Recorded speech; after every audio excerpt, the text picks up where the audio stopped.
Hello, my name is Robin and I want to thank you very much for taking the time to watch this new video of mine. I'm here in Mexico City at the airport in Terminal 2 to fly with Aeromexico on their Boeing 787-9 Dreamliner. I'm flying in business class, and after I flew WestJet's business class in their double diamond seats, I got very excited with this hard product, and apparently Aeromexico fly a similar product. But what makes this video even more special is that I have two very special people on the flight today. Say hello to my parents, Martin and Diana. Let's go.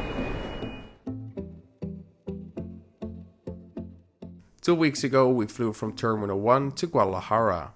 This week we're flying from the newer terminal. Terminal 2 opened in 2007, but the whole airport experience feels like it's still being built, or just temporary. This must, however, be the largest landside food court on an airport I've ever seen, but most of it is still closed this early morning.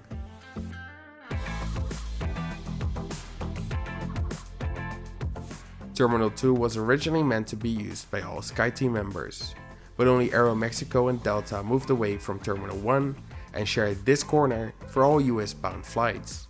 KLM and Air France remain in the old terminal. Passengers in business class enjoy the same benefits as SkyTeam Elite Plus frequent flyers, and part of that is priority check-in. But if you fly without checked luggage, there are self-service kiosks scattered around the terminal too. Another benefit of flying business class is the access to the Aeromexico Salon Premier. Frankly, this too looked like it was just there temporarily, and it was fairly dark inside. There is plenty of seating, and unlike many lounges, it does include table service, which is a huge plus. The downside to the lounge was the very limited breakfast. Aside from some fruit and cake, there was just not much to choose from.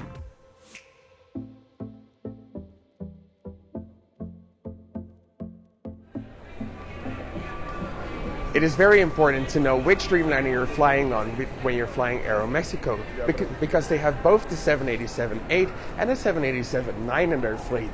And the difference between the business class is that the 787-8 has a 6 abreast 222 configuration, and the 787-9, the one we're flying on today, has a 121 reverse herringbone configuration. Boarding for this 4-hour flight had already started when we got to the gate, so we were immediately able to get onto the Dreamliner. This is also where the airline collects your departure card, so you don't have to go through customs again. Our Boeing 787-9 we're flying on today is named Guadeloupe and is one of the 18 Dreamliners in the Aeromexico fleet. The aircraft was delivered to Aeromexico in December of 2017. The airline operates this route an average of 2 to 3 times a day, but only once with a Dreamliner. All other flights are operated with Boeing 737s. I hadn't been on a flight together with my parents in years, so having them to share this experience with me was a very special moment. Mom and Dad watch all my videos, so make sure to say hi to them in the comments down below. Before takeoff, the menu for the flight is handed out and a welcome drink is offered. Unfortunately, no champagne was available at 7 in the morning, so I had an orange juice instead.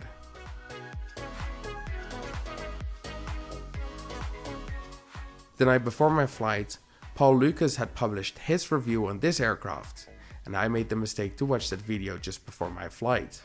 So I had really high expectations. Let's see if those expectations are met.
The economy cabin has 211 seats in a typical 3-3-3 configuration.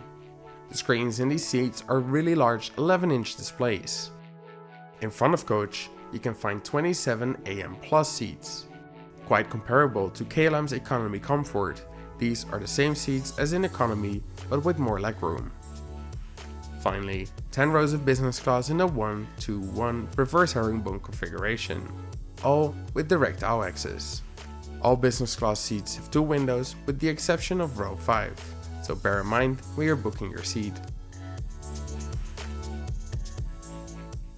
I'm a big fan of the Super Diamond seat. Aside from the privacy you have, it also has a big tray table that you can move up and down, so even during meals you can get out of your seat.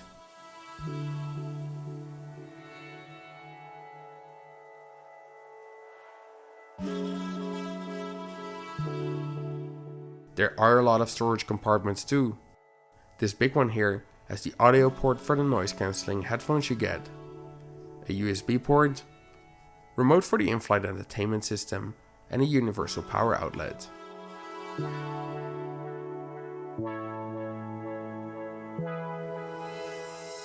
The third touchscreen are the controls of your seat. The seat can go fully flat, as you'll see in a minute. Here's another storage compartment that's just big enough to store your passport, and it has a small mirror. All reading material is safely stowed. It includes a guide on how to use the Wi-Fi on board, of which you can use 10 megabytes for free. Something about holiday packages, the in-flight magazine, and the safety card.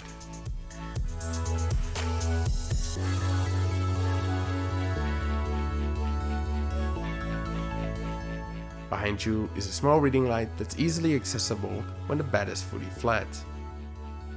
The armrest has another storage compartment inside and can be moved up and down for easy access to the aisle.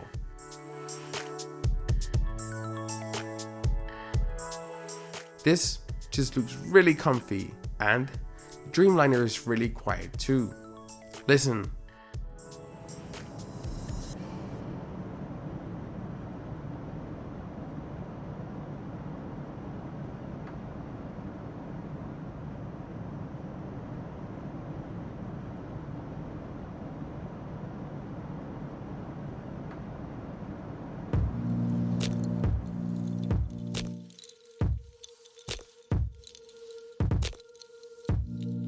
There are 3 choices for breakfast, but unlike you'd expect in business class, orders were not taken before takeoff, and meals were not made to order, and it was served with the aluminum foil still on it. By itself, that's not a big deal, but it was part of a bigger flaw with the service on this flight, but more about that later. The in a banana wrapped tamal was delicious, that has to be said.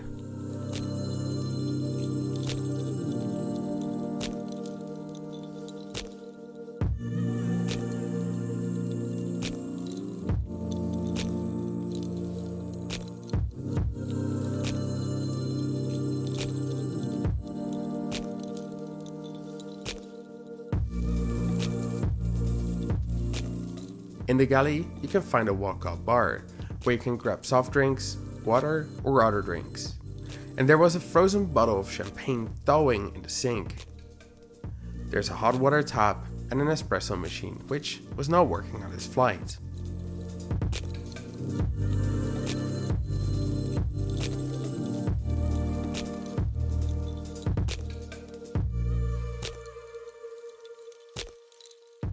The lavatories were kept quite neat throughout the flight, and each one had a baby changing table. The hand cream and hand soap were provided by the Parisian Institut Charité.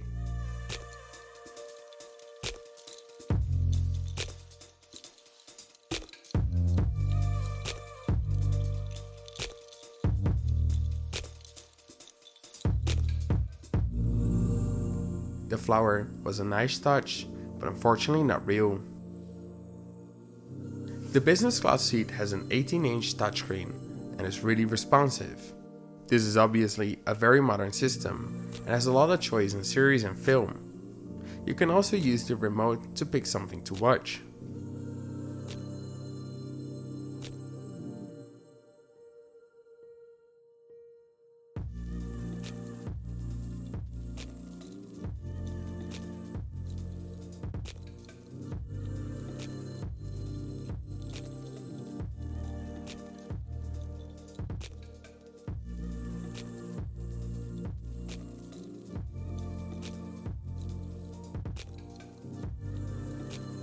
Just before landing, a last round of drinks with some nuts was served. I asked for a champagne that unfortunately still was served with a layer of ice on top. Now don't get me wrong, I am absolutely grateful that I get to experience the luxury of flying, and the much greater luxury of flying business class sometimes. There are, however, some flaws that I really need to address in my final 2 cents right after landing.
The hard product on the Aeromexico Boeing 787-9, the Super Diamond seat, is unbeatable.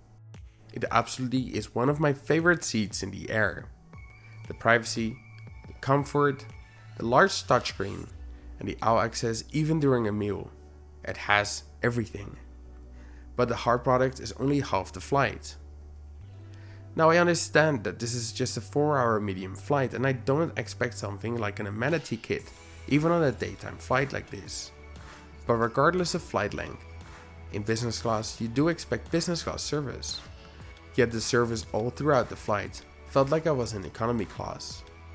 None of the expectations set by Paul Lucas' trip report were met, and that unfortunately overshadowed the amazing Super Diamond seat and left me a bit disappointed. But I do definitely recommend you watch his video right now so you can make your own comparison. This was just my first experience with Aeromexico and I will definitely give them another shot next time I'm in Mexico. So, this is not the end for them yet. This is, however, the end for this video, so I would like to thank you very much for watching. If you liked the video, please give it a big thumbs up. And if you'd like to see more like this, please subscribe to my channel. And I'll see you next week.